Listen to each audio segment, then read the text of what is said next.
Serbisyong totoo ng GMA News.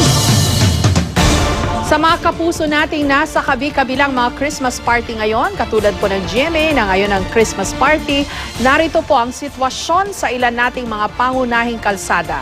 Silipin natin ang live na kuha ng MMDA traffic camera sa Katipunan, Berkeley. Yung pong nasa kanan, papuntang Pasig at Taguig. Yun pong nasa kaliwa naman, yun pong puti ang mga ilaw. Yan po ay papuntang Tandang Sora. Ito naman po ang live na kuha sa EDSA Reliance.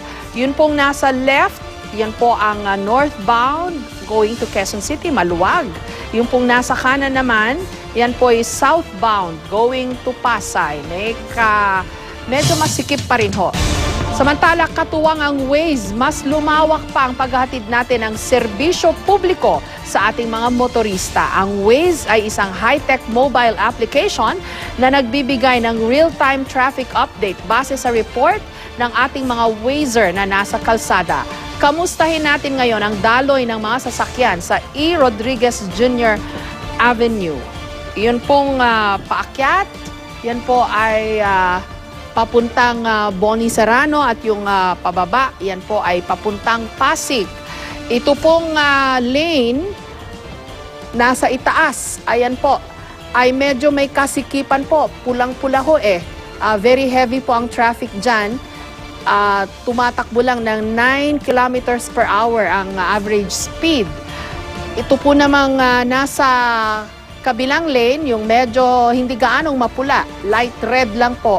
Medyo mas maluwag po ang traffic dyan. Ibig sabihin po niya, nasa 22 kilometers per hour po ang average speed.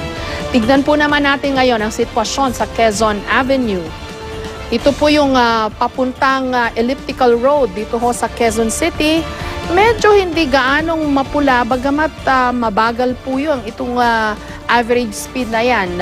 Dito sa may bandang malapit na ho sa Examiner ay 7 kilometers per hour lang po. Dito sa mas mababa ay nasa 22 kilometers per hour. Ibig sabihin po, mas maluwag ang traffic dito, mas malapit sa Quezon Avenue. Mas palayo, yung papuntang elliptical, mas nagiging masikip po ang traffic. Ito ang latest mula po sa GMA Road Watch. Pwede niyong i-download ang Waze application sa inyong mga smartphone at sumama sa lumalaking Wazer community na ready maghatid ng real-time traffic situation habang kayo'y on the road. Magplano para sigurado, I am ready.